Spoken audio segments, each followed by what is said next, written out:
brought to you by Nova शुद्ध घी।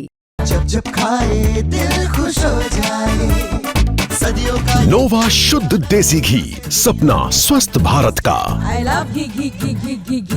आज हमारे साथ मौजूद हैं पूर्व चिकित्सा मंत्री प्रसाद लाल मीणा। सीधी बात करते हैं सर, बदनलाल सरकार को लगभग 2 साल पूरे हो जाएंगे।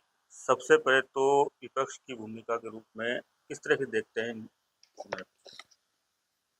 सरकार ने 2 साल में जो काम करने की जो लोगों की आशाएं थी, उसको भजनलाल जी ने धूमिल की।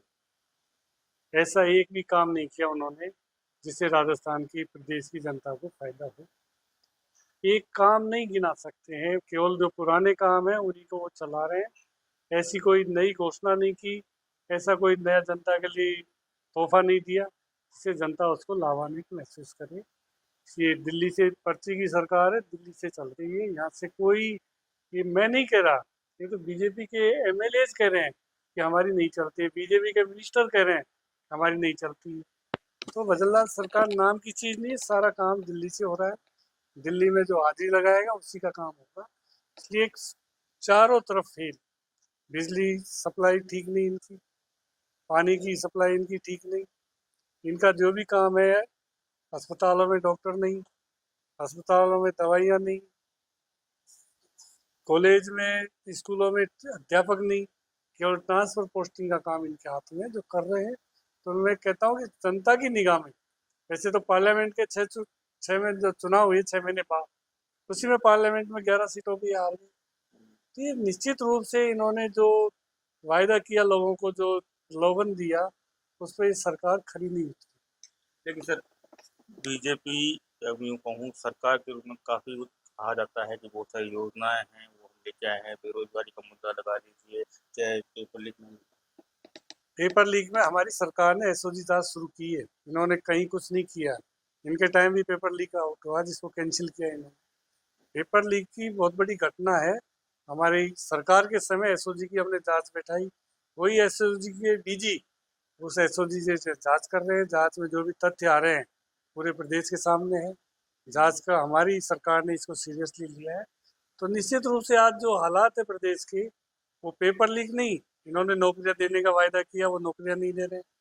थर्ड ग्रेड की हो, अस्पताल जो हॉस्पिटल में डॉक्टर्स वगैरह जो भर्ती किए, हमारी सरकार के समय नर्सिंग कर्मी जो हम जगह निकाल गए वही भर्ती कर रहे हैं। नई कौन सी निकाल दी, नई कौन सी सीएससी पीएससी हॉस्पिटल इन्होंने कहीं भी 2 साल में नहीं खोले, एक सब सेंटर तक नहीं खोला इन्होंने।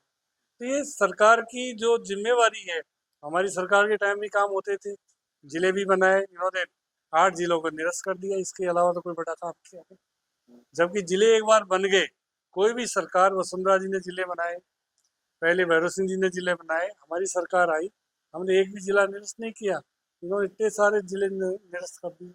तो अच्छी बात है कि जिलों को हटाना अच्छी बात है क्या? तो यह जिले हटाने का काम किया इन्होंने, अब तहसील हटाने की बात कर रहे हैं।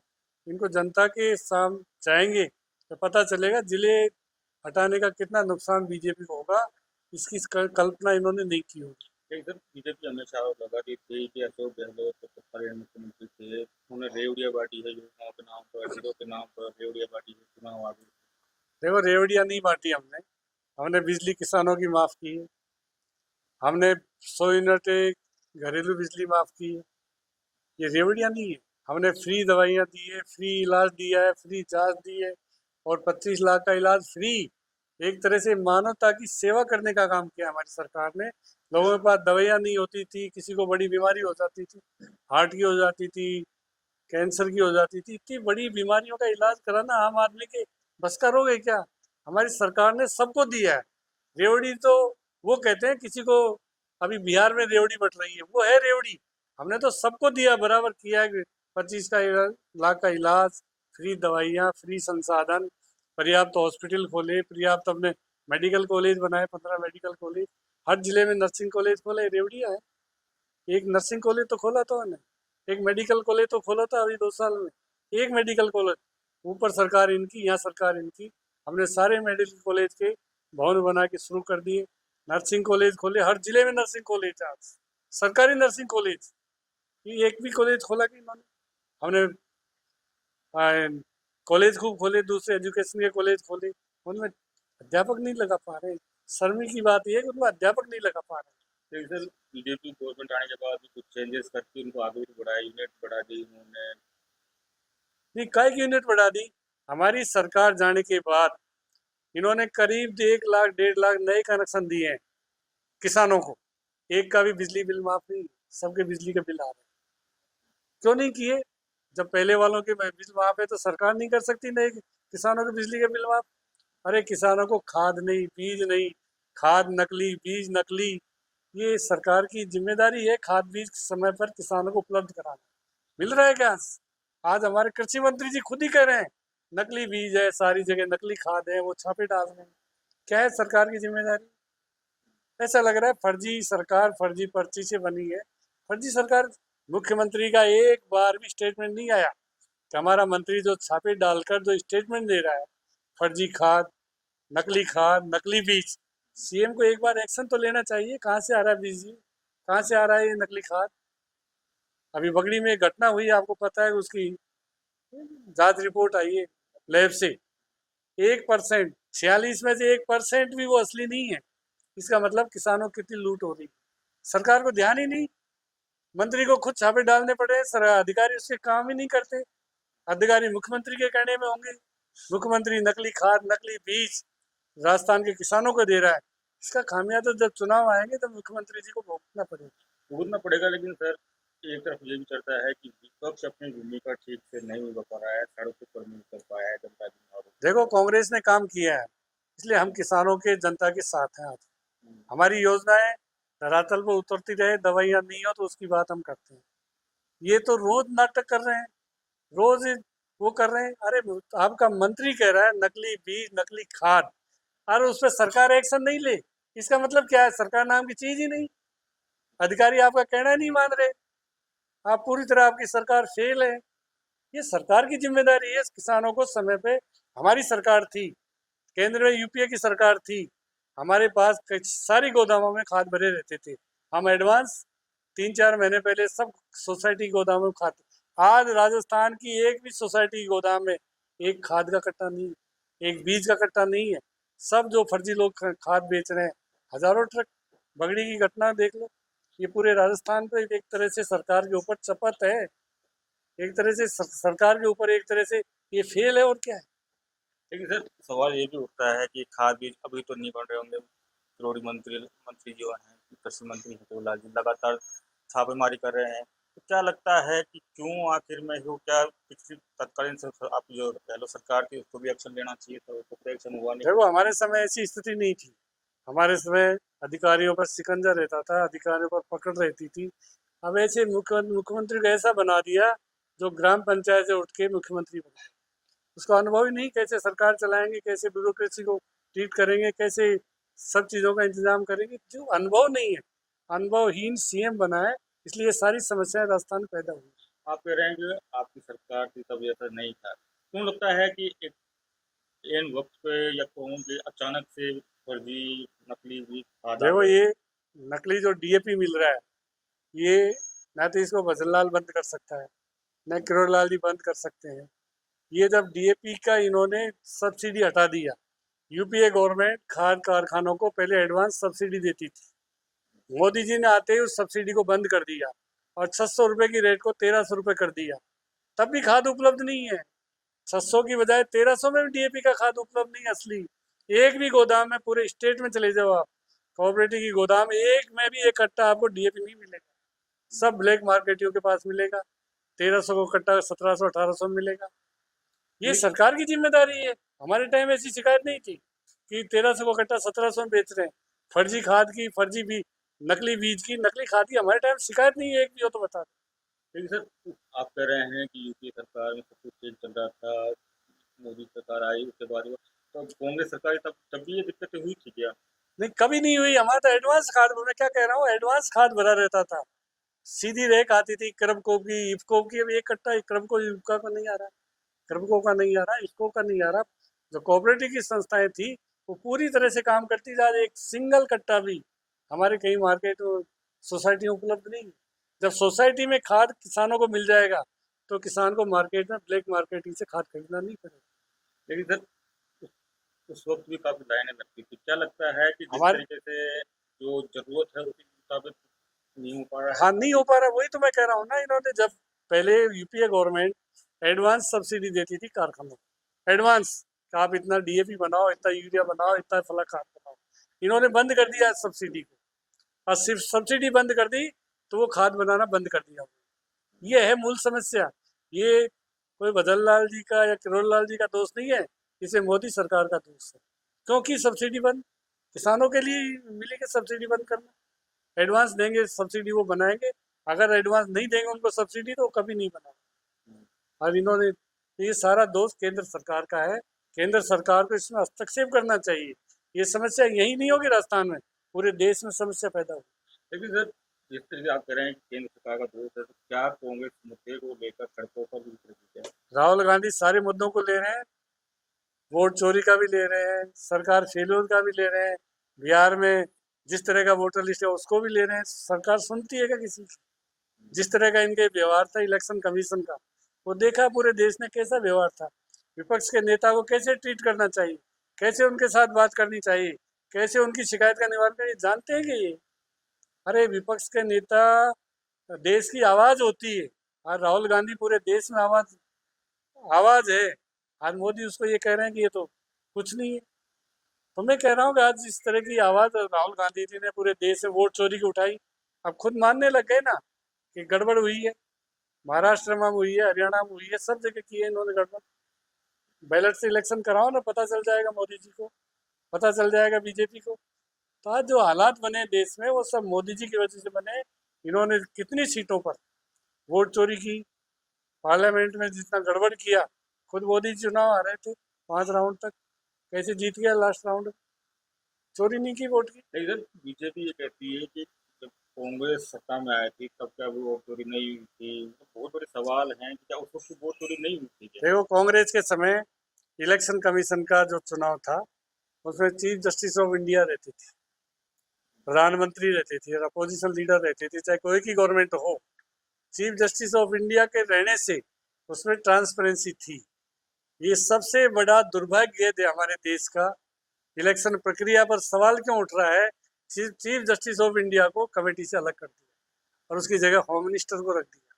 और मोदी अमित शाह करेंगे वो ही होगा। अब तो इलेक्शन कमीशन वही बनेगा, इलेक्शन कमीशन मोदी और शाह कहेंगे वही करेगा काम। वही पोलिंग पार्टियां लगाएगा, वही वोटर लिस्ट को बनाएगा, वही इलेक्शन कराएगा। चीफ जस्टिस ऑफ इंडिया से रहने से संविधान की रक्षा हो रही थी, उस चीज को भी नहीं माना। बीजेपी ये कहती है कि नहीं, बीजेपी तो चोरी कर रही है ना। चीफ जस्टिस ऑफ इंडिया को क्यों हटाया बीजेपी, ये बताया ना पहले। आजादी से अब तक था चीफ जस्टिस ऑफ इंडिया, उस कमेटी में सिलेक्शन क्यों हटाया उसको?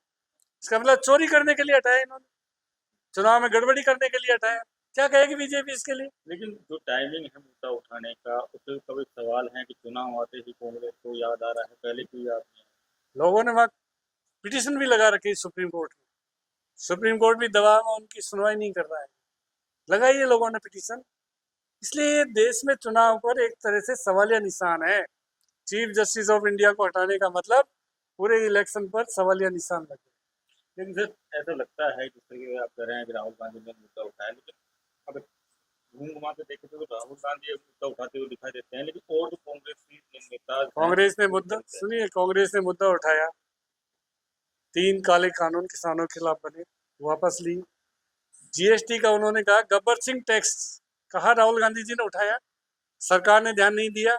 8 साल तक देश को लूटने के बाद वही राहुल गांधी के उठाए हुए मुद्दे पे वापस आना पड़ा इनको। जीएसटी, इसने कहा जीएसटी लागू करो, कांग्रेस ने विरोध किया, सरकार ने नहीं मानी, वो गब्बर सिंह टैक्स को वापस लेना पड़ा ना। ये राहुल गांधी की तो देश के लिए जीत है। राहुल गांधी का ही तो मुद्दा था और किसी ने उठाया क्या? आज उनको सरकार को बैकफुट पाना पड़ा है, वो राहुल गांधी जी की वजह से आना पड़ा। लेकिन सर, लोकसभा चुनाव में आरक्षण का मुद्दा, संविधान का मुद्दा काफी जोर शोर से चला था। अब राहुल गांधी वोट चोरी का लेके आए, लेकिन कांग्रेस अभी तक भी संविधान बचाओ यात्रा ही कर रही है। संविधान सबसे बड़ा हमारा देश का संविधान है। जो भी देश में लोकतांत्रिक ढांचा है वो संविधान के अंतर्गत है। संविधान को बचाने के लिए, संविधान बचाने में सब चीजें आ गई। वोट चोरी भी आ गई और भी आ गया, सारे जीएसटी भी आ गया, ये सब चीजें आ गई। वो भी आ गया इलेक्शन कमीशन को से इन्होंने सिलेक्शन से कमेटी में सीजीआई को हटाया, वो भी आया। क्यों हटाया, जरूरत क्या थी?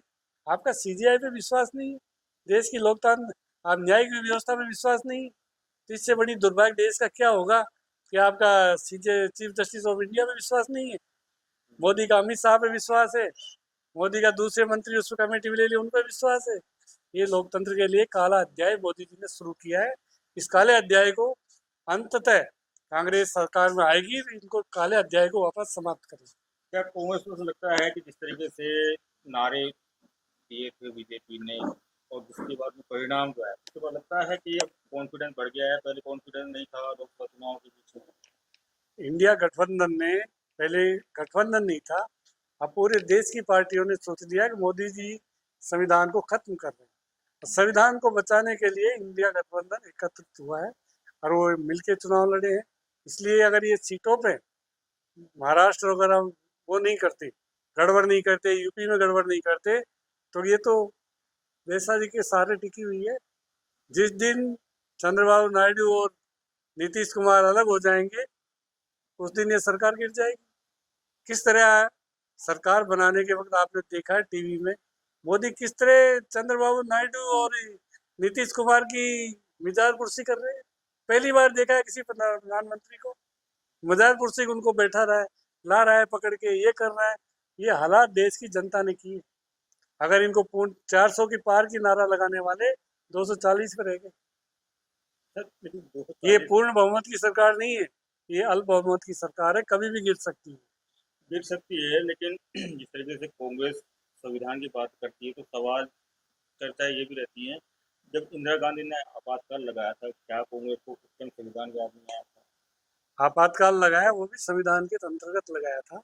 और आपातकाल की लगाने की उस समय की मजबूरी होगी सरकार की, और उस समय जिस तरह के हालात पैदा देश के किए, लॉ एंड ऑर्डर को ठीक करने की लगाया, उसका खामियाजा कांग्रेस ने भुगता। देश की जनता ने जो जवाब दिया, कांग्रेस ने उसको सह स्वीकार किया कि गलतियां सरकार से भी होती है, मोदी से गलतियां होगी, मोदी को भी खामियाजा भुगतना पड़ेगा। और सोनिया गांधी जी ने सार्वजनिक रूप से कहा था संविधान उस इमरजेंसी लगाना हमारी गलती थी, वो खुद ने माना है। तो उसके बाद इमरजेंसी के हालात पर उस समय देश के जो थे उसमें इमरजेंसी लगाई, कांग्रेस ने खामियाजा भुगता, इनको मौका मिला। इमरजेंसी नहीं होती थी कहीं नहीं आती। इसलिए आज देश में जो हालात है तो कांग्रेस संविधान की वकालत करती है, संविधान के अंतर्गत देश चले, अंतर्गत सारी चीजों, सरकारों की खरीद फरोख्त करना, ये बीजेपी के ही जहनुम में है। कितनी सरकारें गिराई, महाराष्ट्र की सरकार गिराई, उद्धव ठाकरे की सरकार गिराई, एमपी की सरकार गिराई, सब जगह इन्होंने सरकार गिराने का वोट खरीद के सरकार गिराओ और राज करो। सरकार गिराने की बाद में बात करेंगे, लेकिन सर राजस्थान की राजनीति की बात करें तो काफी लगता तो बड़ा साइलेंट है, लेकिन खपटक बहुत चल रही है। किस तरह से देखते हैं आप? देखो, ये सरकार पूरी तरह फेल है। जनता है, ये सरकार कभी भी गिर सकती है। जब अपने कर्मों से गिरेगी, किसी के गिराने से नहीं, खुद के कर्म ऐसे लोग इसको छोड़ के चले जाएंगे अपना आप। अभी भजन लाल जी क्या है, लड्डू खाने का न्योता दे दो, हेलीकॉप्टर लेके पहुंच जाएंगे। ये काम है सीएम का। सीएम को तो टाइम नहीं होता सरकार चलाने के लिए, इतना शासन चलाने के लिए मुख्यमंत्री के ऊपर सारी जिम्मेदारियां होती है, पर कहीं भी आप लड्डू खाने का न्योता दो, हेलीकॉप्टर लेके पहुंच। आप इसलिए नहीं कह रहे कि लाल सूट मुबारक नहीं, सब जगह लाल सूट नहीं, पूरे देश, पूरे प्रदेश में जा रहे हैं। लड्डू का न्योता आते ही फौरन पहुंच जाएंगे। ये सीएम का कैडर है क्या? हमारे भी सीएम रहे, हमने भी अभय जोशी देखे, माथुर साहब देखे, अशोक गहलोत देखे, भैरव सिंह जी देखा हमने, वसुंधरा देखी। ऐसे आते थे कि लड्डू खाने के लिए हेलीकॉप्टर लेके सरकार का। अरे वही 4 लड्डू भेज देंगे, वही खा लेना भाई। हेलीकॉप्टर कितना खर्चा होता है? कब देखा है भैरव सिंह जी का कैडर? ये कभी देखा? शिवचंद्र माथुर का, जोशी जी का, अशोक गहलोत का देखा ये कैडर? कभी नहीं गए सरकारी काम के बिना, वो कहीं नहीं गए। सरकारी काम की बात की सर, अशोक गहलोत की जब सरकार गई 13-14 में, तो उन्होंने कहा था कि जाने के बाद में कि मैं अपनी योजनाएं जनता तक नहीं पहुंचा पाया, इसलिए हम फेल हो गए। अब की बार उन्होंने योजनाओं का पिटारा सा खोल दिया था, उसके बाद भी हार गए। क्या कारण मानते हैं? काफी समय निकल गया, समीक्षा में क्या निकला? अभी जनता का फैसला है, जनता ने फैसला लिया, इनके झूठे वायदों में आ गया। डबल इंजन की सरकार बनाओ, ये करो वो करो, इतनी नौकरियां देंगे, इतना वो करेंगे, गांव का विकास करेंगे। क्या किया गांव का विकास? एक सीएससी पीएससी कॉलेज, जो गांव की सड़कें वगैरह, जिस तरह के हालात हैं सारे प्रदेश में, जो हालात बने हैं, देख लिए। और तो और ये सरकार चुनाव नहीं करा पा रही। पंचायतों के एक एक साल से, डेढ़ डेढ़ साल से प्रशासक लगे हुए। हमारी सरकार के समय कभी प्रशासक नहीं लगे। नगर निकायों के चुनाव नहीं करा रही। फिर क्या डेमोक्रेसी सिस्टम क्यों रहा लगता है सरकार? लेट क्यों हो रहा है? लेट हो रहा है। दिल्ली से पर्ची आएगी तब चुनाव होंगी। दिल्ली से पर्ची से सीएम बना, दिल्ली के बिना काम नहीं होगा। दिल्ली से पर्ची आएगी तो काम होगा, नहीं तो आराम करो आप। आपने दुर्भाग्य देखो, आईएएस के प्रमोशन हुए 15, 18, 20 के 4 महीने हो गए, उनको पोस्टिंग नहीं मिल रही। वही आरएस की पोस्ट पे काम कर रहा है। दुर्भाग्य है, कभी ऐसा देखा नहीं। अरे उनको काम पोस्टिंग नहीं दो तो उनको एपीओ करके वहां बैठा दो, आईएएस तो मानो। अब उनको आरएस से काम ले रहे हैं, आरएस के बराबर। ये दुर्भाग्य नहीं है? ब्यूरोक्रेसी में अच्छा संदेश आएगा इससे। पोस्टिंग नहीं मिल रही, वो भी दिल्ली से होगा पोस्टिंग का काम। तो ये दिल्ली से चलने वाली सरकार राजस्थान में ज़्यादा दिन नहीं चलेगी। मैं तो ये कहूँगा कि ये सरकार पूरी तरह से फेल है। फेल है। आपने कहा कि जनता का परिणाम था, जनता ने जो एक्सेप्ट करते हैं, लेकिन चर्चा ये रही थी उस वक्त कि दो बड़े नेता अशोक गहलोत सचिन पायलट की लड़ाई की वजह से कांग्रेस सरकार को उसका भी असर हो सकता है, पर सरकार ने जो काम किए, सबको साथ लेके किए काम, सबके बराबर। कोई काम में किसी कोई शिकायत नहीं है।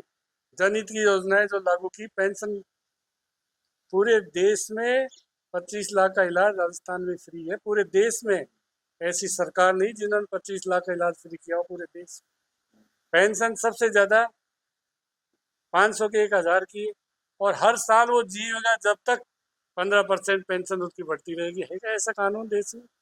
किसी सरकार में है क्या?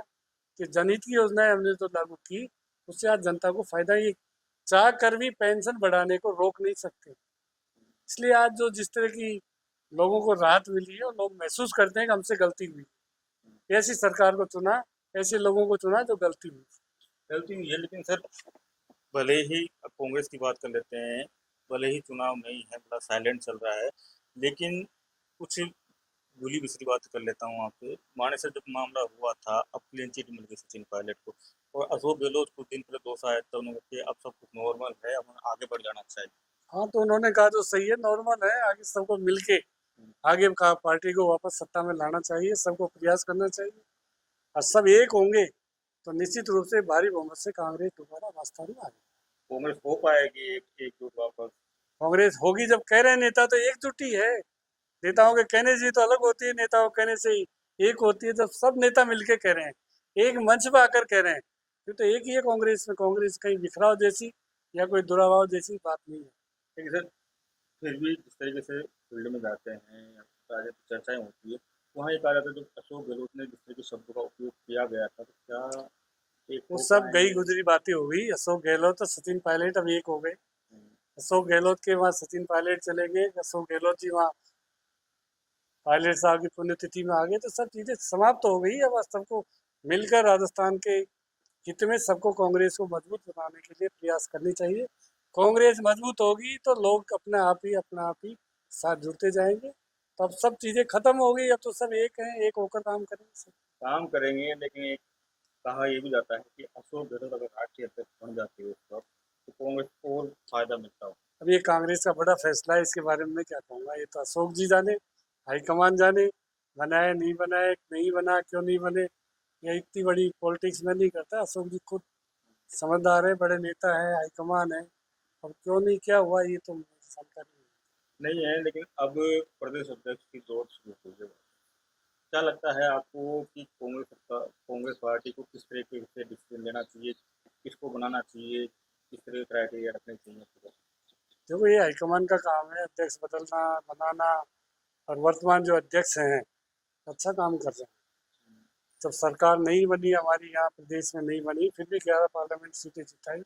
उसमें प्रदेश अध्यक्ष जी का सबका बड़ा सहयोग है। सबने एक होकर पार्लियामेंट में काम किया। 2-3 सीटें इन्होंने गलती से हमारी हराई, ना हम 12, 13, 14 सीटों के करीब जीत रहे थे।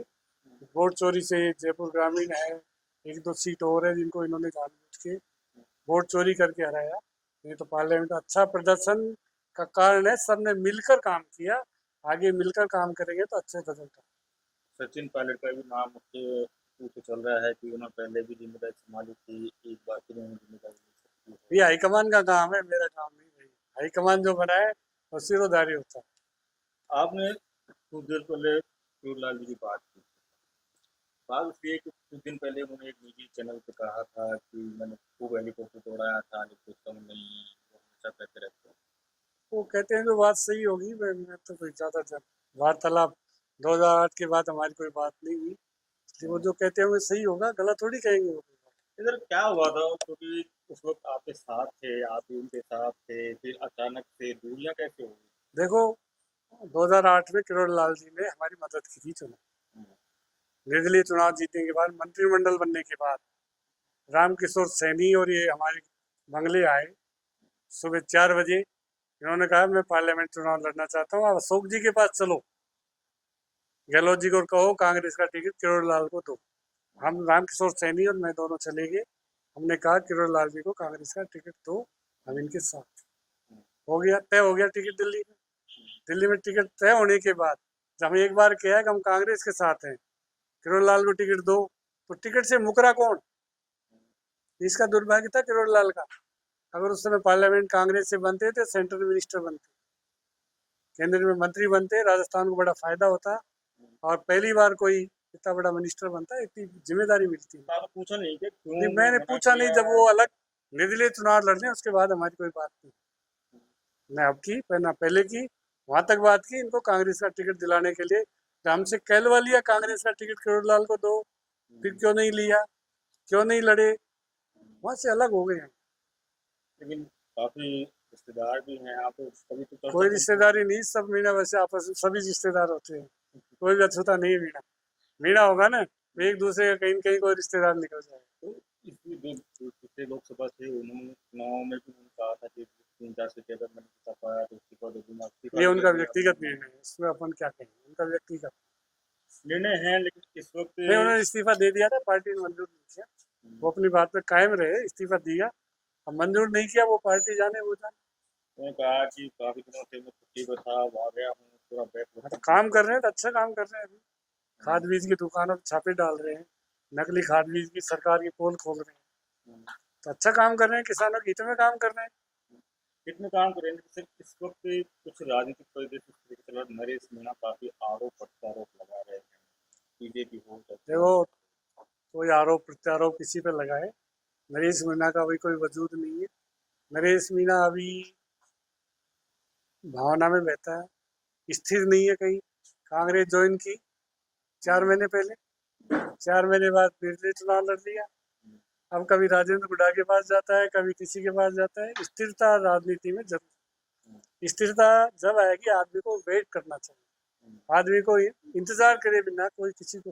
हमारा 80 में टिकट कटा, हमने 5 साल वेट किया, 85 में टिकट मिल गया, उसके बाद कंटिन्यू चल रहे हैं। तो राजनीति में एक तरह से इंतजार भी सब कुछ है। तो ये नरेश मीणा में कमियां हैं, उन कमियों की वजह से नरेश मीणा को ये सब चीजें, नहीं तो वेट करना चाहिए। पार्टी ने टिकट नहीं दिया तो उनको उमियाद देवली में नहीं करना चाहिए था चुनाव, वो सबसे बड़ी राजनीतिक भूल है उनकी, और उस भूल का खामियाजा वो भुगतेंगे। लेकिन पुतिन को नाम दिया कि माफी भी मांग ली, नहीं, माफी मांग लो, माफी मांग लो, अलग बात है। गलती एक बार हो गई, राजनीतिक गलती हो गई भाई, वो माफ होती है क्या कभी? कोई की किसी की, चाहे मेरी क्यों नहीं हो, मैं कोई राजनीतिक गलती कर दूं, माफी होती है कि कभी? कोई माफ करती है जनता? इसलिए सब चीजें ऐसी है, वेट करना चाहिए। पहले निर्दलीय चुनाव आम चुनाव में लड़े, 23 में लड़े, फिर वहां लड़ लिए। तो ये चीजें ऐसी है, पार्टी में जब आ गई तो पार्टी के अनुशासन का पालन करना चाहिए। लेकिन जब अभी ये बात की है आपने, तो कांग्रेस ने करवाई, अब उन्होंने कहा कि मत खत्म कर, मैं बीजेपी में नहीं जाऊंगा। अभी उनका खुद का निर्णय है, कहाँ रहेंगे क्या करेंगे, वो तो खुद का निर्णय है। किसी को मानता है, खुद ही हाईकमान है वो तो वो तो खुद निर्णय करेगा, जो भी करेगा, जो कहाँ जाएगा रहेगा वो अलग बात है। लाल सूट की बात कर लेते हैं सर। लाल सूट की इस तरीके से आरोप प्रत्यारोप मैं देखता हूँ सोशल मीडिया पर, जो एमएलए हैं वो भी आपके ऊपर बड़े आरोप लगाते हैं, आप भी उन पे बड़े बड़े आरोप लगाए। मैंने एक बार कहा ना, मेरे ऊपर एक आरोप सिद्ध कर दे उस दिन राजनीति छोड़ दूंगा। वो भी यही कहते हैं कि नहीं, नहीं। कर दो। वो तहसीलदार के जूते पड़े ना, वो लालसोट एमएलए के जूते पड़े। आरा मशीनों में धक्के खाए, वो लालसोट एमएलए नहीं खाए।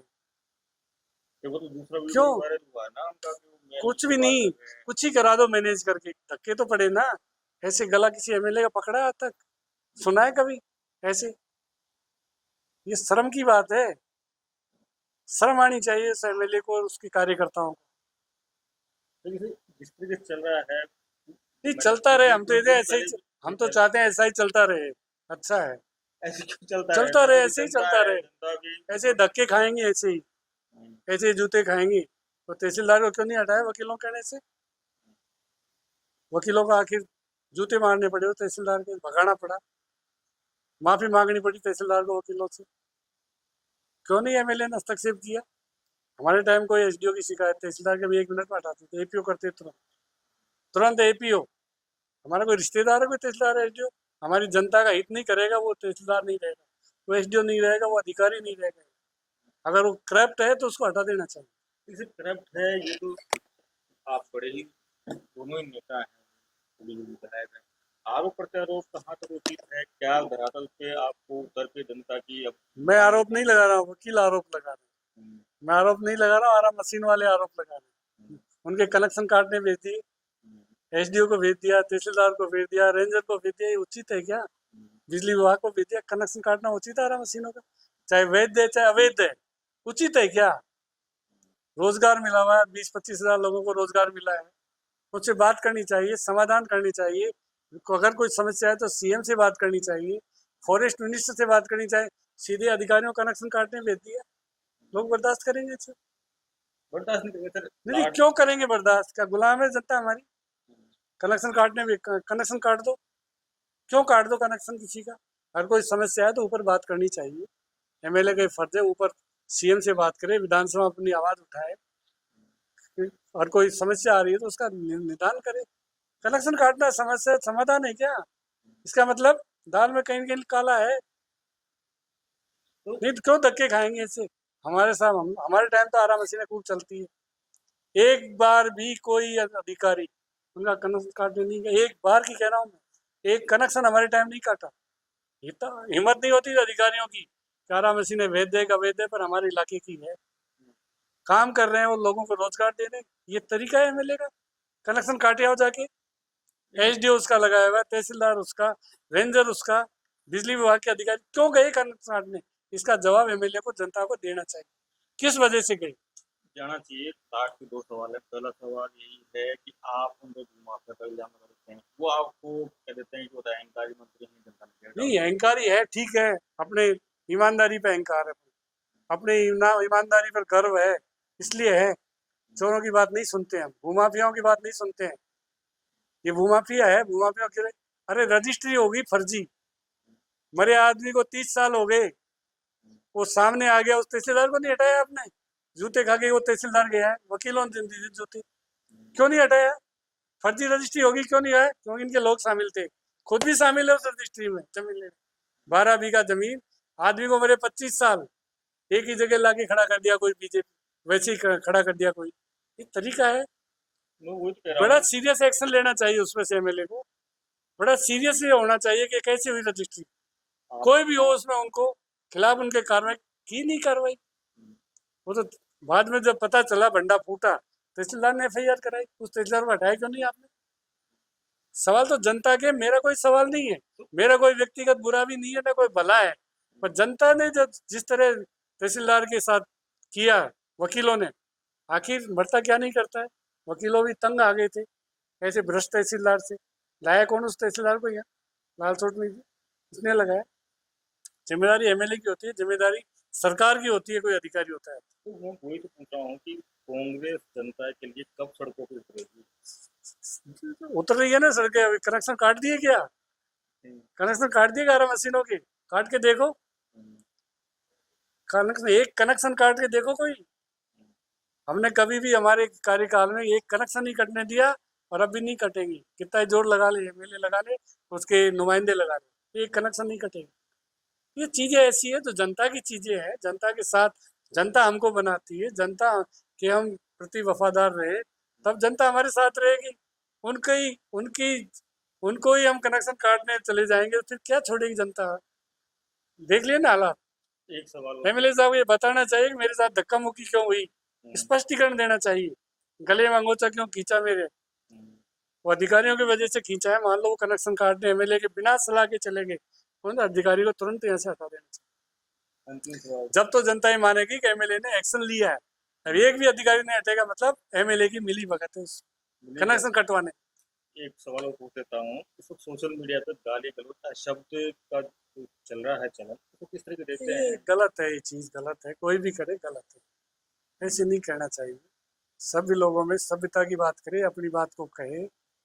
जनता सवाल भी करती है, जनता को जवाब भी देना पड़ता है, इसलिए जनता को थोड़ा सा, नेताओं को भी थोड़ा सा अपनी जबान पर लगाम रखनी चाहिए। लगाम रखनी चाहिए। तो ये थे पूर्व स्वास्थ्य मंत्री प्रसाद लाल मीणा, जिन्होंने राजस्थान तक से खास बात की है। संदीप मीणा, दौसा, राजस्थान।